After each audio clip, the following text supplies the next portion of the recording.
नमस्कार बच्चों, आज हम अपनी प्रश्नावली 1.2 स्टार्ट करते हैं।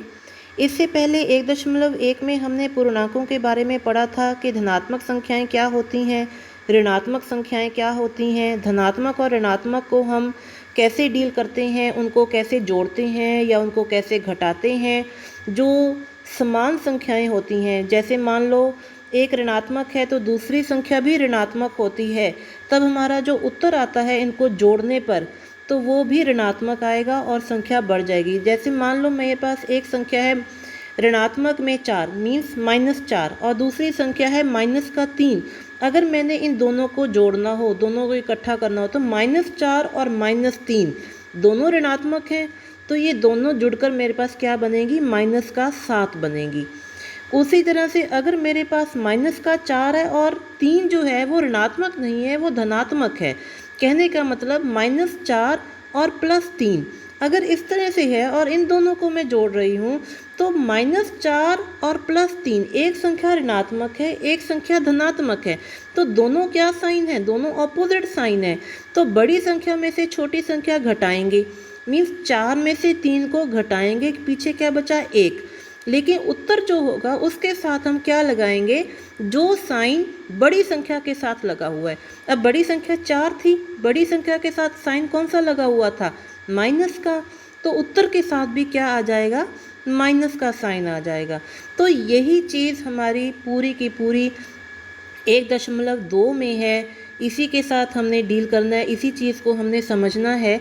जैसे पहला जो प्रश्न है वो हमारा वही है कि हमने -7 लेना है।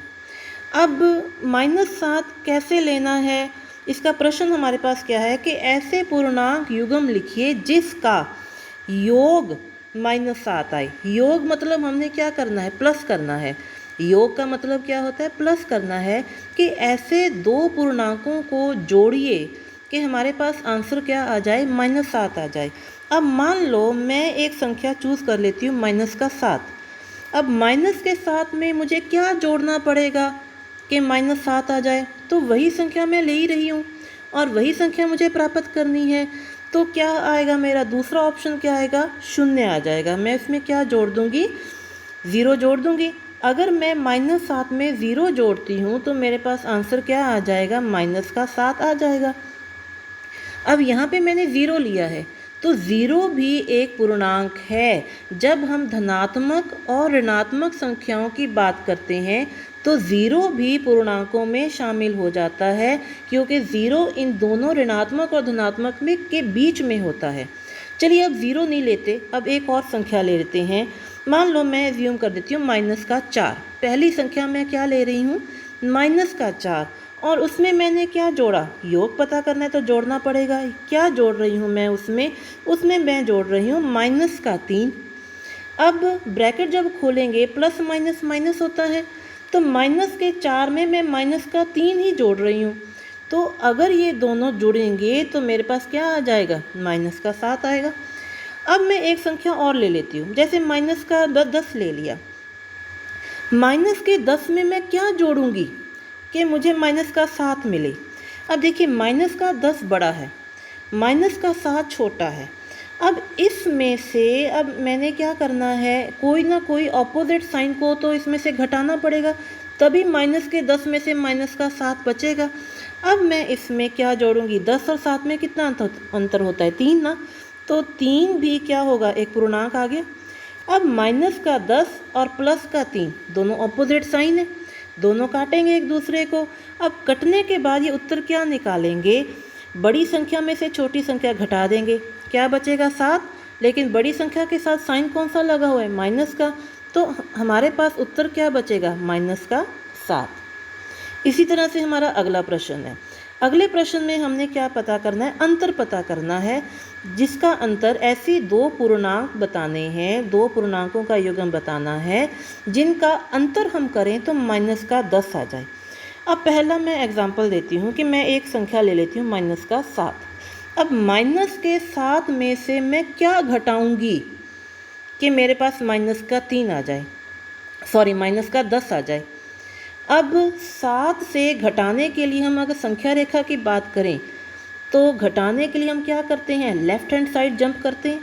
अब माइनस के 7 के लेफ़्ट हैंड साइड में कितने जंप लगाऊंगी कि मुझे माइनस का 10 मिल जाए। तो अंतर के लिए पहले तो साइन देखें, माइनस का साइन, क्या घटाऊंगी, 3 घटाऊंगी। तो एक माइनस का 7 आ गया, एक माइनस का 3 आ गया, उनमें से 3 घटा देंगे तो क्या बचेगा मेरे पास, माइनस का 10। अब एक और उदाहरण देकर देखते हैं। मैंने माइनस का 10 ले लिया। अब माइनस के 10 में से मैं क्या घटाऊंगी कि माइनस का 10 मिल जाए, तो ये तो ज़ीरो ही आएगा। मैं माइनस का जो है ज़ीरो घटा दूंगी तो मेरे पास उत्तर क्या आ जाएगा, माइनस का 10 आ जाएगा। ठीक उसी तरह से आगे अगर मैं माइनस का 13 लेती हूँ, माइनस के 13 में से मैं क्या घटाऊंगी कि माइनस का 10 बच जाए। अब 13 बड़ा है, 10 छोटा है, तो इसका मतलब मुझे इसके पीछे जाने के लिए इसमें कोई ना कोई ऑपोजिट साइन लाना पड़ेगा। ऑपोजिट साइन लाने के लिए घटाना तो है ये, लेकिन ऑपोजिट साइन लाने के लिए माइनस और माइनस प्लस होता है, और माइनस तो हमें लगाना ही है। तो इसका मतलब दूसरी संख्या भी हमें किस में लेनी पड़ेगी, माइनस में लेनी पड़ेगी। तो माइनस तो है ही है, वो तो रखना ही रखना पड़ेगा हमें। दूसरी, अगर इस माइनस को हमने प्लस बनाना है तो दूसरी संख्या भी क्या होगी, माइनस में लेनी पड़ेगी। तो मैं यहाँ पे माइनस का 3 लेती हूँ। ब्रैकेट जब खुलेगी माइनस माइनस प्लस बन जाएगा। माइनस का 13 प्लस का 3 किसके बराबर आ जाएगा, ये भी आ जाएगा माइनस के 10 के बराबर, क्योंकि माइनस का 13 प्लस का 3 दोनों अपोजिट साइन। 13 में से 3 घटाएंगे 10 बचेगा, और बड़ी संख्या जो 13 है उसके साथ माइनस का साइन लगा हुआ है वही उत्तर के साथ लग जाएगा। इसी तरह से हमारा अगला प्रश्न है। अगला प्रश्न हमें क्या कहता है कि ऐसे दो पूर्णांक बताओ जिनका योग 0 है। अब 0 तो दो सेम नंबर और ऑपोजिट साइन, ये दोनों पूर्णांक हो गए। दोनों सेम नंबर ले लो और साइन उनके ऑपोजिट कर दो, फिर 0 आ जाएगा हमारे पास। जैसे एक मैंने माइनस का 4 ले लिया, अब इसमें से 0 निकालना है, इसी नंबर को मैं ऑपोजिट साइन में ले लेती हूँ। तो प्लस का मैंने क्या ले लिया, प्लस 4 कर दिया इसमें, तो उत्तर मेरे पास क्या आ जाएगा, 0 आ जाएगा। चलिए हम अब अपने अगले प्रश्न पर चलते हैं। अगला प्रश्न है माइनस का 10 में से अगर मैं, देखिए क्या है प्रश्न, क्या है कि एक ऐसा ऋणात्मक पूर्णांक युग्म ज्ञात कीजिए जिसका अंतर 8 है। अब ऋणात्मक पूर्णांक पता करने हैं, दोनों क्या होनी चाहिए, ऋणात्मक होनी चाहिए। अब एक तो मैंने माइनस का 10 ले लिया और दोनों ऋणात्मक मीन्स दूसरी भी मैं क्या लूँगी, माइनस में ही लूँगी, लेकिन उनमें भी क्या है, अंतर है। अब जैसे ये देखिए मैंने दूसरी संख्या माइनस की 2 ले ली। अब इनमें पता क्या करना है, अंतर पता करना है। अंतर जब हम पता करेंगे तो इसका अंतर क्या आएगा, 8 आ जाएगा। कैसे आया, अब माइनस का 2 तो माइनस का 2 ही रहेगा, और माइनस क्योंकि एक माइनस ब्रैकेट के अंदर है, एक माइनस ब्रैकेट के बाहर है, माइनस माइनस क्या होते हैं, प्लस हो जाते हैं। प्लस का क्या आएगा, 10 आएगा। अब दोनों ऑपोजिट साइन हो गए, 10 में से 2 घटाएंगे तो उत्तर हमारे पास क्या बचेगा, हमारे पास उत्तर क्या बचेगा, 8। क्यों, क्योंकि बड़ी संख्या 10 है तो 10 के साथ प्लस का साइन है, मीन्स कोई साइन नहीं लगा होता है तो उसका मतलब क्या होता है, प्लस। तो यहाँ पे 10 के साथ प्लस है तो उत्तर के साथ भी क्या हो जाएगा, प्लस आ जाएगा, तो अंतर हमारे पास 8 आ गया। उसी तरह से अगर मैं दूसरी एग्जांपल लेती हूँ, माइनस का 3 मैंने संख्या ले ली। अब इसमें क्या घटाऊंगी, इसमें से मैं माइनस का 11 घटा दूंगी। माइनस का 11 घटाऊंगी तो ब्रैकेट खुलेगी, माइनस माइनस प्लस हो जाएगा, माइनस का 3 प्लस का 11, तो इसमें से मेरे पास उत्तर क्या बचेगा, 3 में से 11 में से 3 घटा दूंगी, क्या बचेगा, 8। और 11 के साथ साइन कौन सा लगा हुआ है, प्लस का, तो उत्तर के साथ भी क्या आ जाएगा, प्लस का साइन, तो मेरा उत्तर क्या बनेगा, 8। तो ये दोनों संख्याएं, अब जो मैंने युग्म लिया है दोनों संख्याएं माइनस में है। पहली उदाहरण में माइनस का 2 माइनस का 10 और इनका अंतर किया तो उत्तर आया 8। दूसरी संख्या में जो दूसरी उदाहरण ली है उसमें एक संख्या है माइनस का 3, एक है माइनस का 11, दोनों ऋणात्मक, और मैंने घटाया तो मेरे पास उत्तर क्या आया, 8। उसी तरह से अब हमने अगला प्रश्न देखना है। अगले प्रश्न में हमें ये कहा है कि एक ऋणात्मक पूर्णांक और एक धनात्मक पूर्णांक लिखिए जिनका योग -5 है। अब पहले वाले सवाल में क्या था, दोनों ऋणात्मक लेने थे। इस सवाल में इन्होंने क्या कहा है कि आपने एक ऋणात्मक लेना है और एक धनात्मक लेना है। और उनका करना भी क्या है, योग करना है। और योग करने के बाद आपका आंसर क्या आना चाहिए, -5 आना चाहिए। चलिए पहले मैं एक ऋणात्मक संख्या लेती हूँ। मैंने ले ली -10। -10 में मैं क्या जोड़ूंगी, क्योंकि योग है, योग के लिए मुझे जोड़ना पड़ेगा। क्या जोड़ूंगी कि मेरे पास -5 आ जाए। इसका मतलब -10 में से अगर -5 निकालना है हमने, तो उसमें +5 ऑपोजिट साइन को ही जोड़ना पड़ेगा। तो मैं इसमें 5 को जोड़ देती हूँ। तो मेरे पास यहाँ पे -10 है, +5 है, ऑपोजिट साइन हो गए। बड़ी संख्या में से छोटी संख्या घटा देंगे, 10 में से 5 गए 5, और बड़ी संख्या के साथ कौन सा साइन लगा हुआ है, माइनस का। तो उत्तर भी मेरे पास क्या आएगा, -5। तो यहाँ पे बराबर है लगाया, तो क्या आएगा, -5 उत्तर आएगा। फिर इसके बाद मैं एक और एग्जाम्पल लेती हूँ। चलिए अगले प्रश्न पर आते हैं। एक ऋणात्मक पूर्णांक और एक धनात्मक पूर्णांक लिखिए जिनका अंतर -3 है। पहले वाले में क्या था, इससे पहले में कि आपने एक ऋणात्मक लेनी थी, एक धनात्मक लेनी थी और उनका योग पता करना था। अब आपने क्या करना है, एक ऋणात्मक लेनी है, एक धनात्मक लेनी है, उनका अंतर पता करना है। मान लो मैं एक ऋणात्मक संख्या ले लेती हूँ -2। अब -2 में से मैंने अंतर पता करना है, तो अंतर के लिए कौन सा साइन आ जाएगा, माइनस का। अब दूसरी धनात्मक, अब उत्तर मेरे पास क्या चाहिए, -3 चाहिए। तो -1 में से अब माइनस का क्या करूँगी, आगे 1 लगा दूँ, -2 और -1 हो जाएगा। तो क्या बचेगा, -3 आ जाएगा। मैंने यहाँ पे अब -1 लगा दिया, 1 को माइनस कर दिया, -2 और -1, उत्तर मेरे पास क्या आया, -3। चलिए अब अपने अगले प्रश्न पर चलते हैं। अगला प्रश्न हमें क्या कहता है कि एक प्रश्नोत्तरी के 3 उत्तरोत्तर चक्रों में टीम ए और टीम बी दोनों हैं। टीम ए ने कितने अंक प्राप्त किए, -40, 10 और 0। और टीम बी ने कितने प्राप्त किए, 10, 0 और -40। अब ये बताना है कि किस टीम ने अधिक अंक प्राप्त किए। देखिए पहले तो देखते हैं कि टीम ए ने कैसे अंक प्राप्त किए। टीम ए ने -40 प्लस उसमें क्या करना है, 10, फिर उसमें क्या प्लस करना है, 0। टोटल क्या आएगा, -30 आ गया, क्योंकि यहाँ पे -40 और +10 दोनों ऑपोजिट साइन है। बड़ी संख्या में से छोटी संख्या घटाना पड़ेगा। 40 में से 10 घटा दिए, 30 आ गए, और बड़ी संख्या के साथ माइनस का साइन लगा हुआ है, वही साइन 30 के साथ लग जाएगा, तो -30 आ गया। अब बी के अंकों को जोड़ते हैं। बी में कितने अंक हुए, 10 + 0 प्लस और क्या करना है, -40। अब -40 और 10 ये भी वही आ गया, दोनों ऑपोजिट साइन। बड़ी संख्या में से छोटी संख्या घटानी पड़ेगी। अब यहाँ पे भी जब बड़ी संख्या में से छोटी संख्या घटाएंगे, 40 में से 10 घटाएंगे, हमारे पास 30 बचेगा।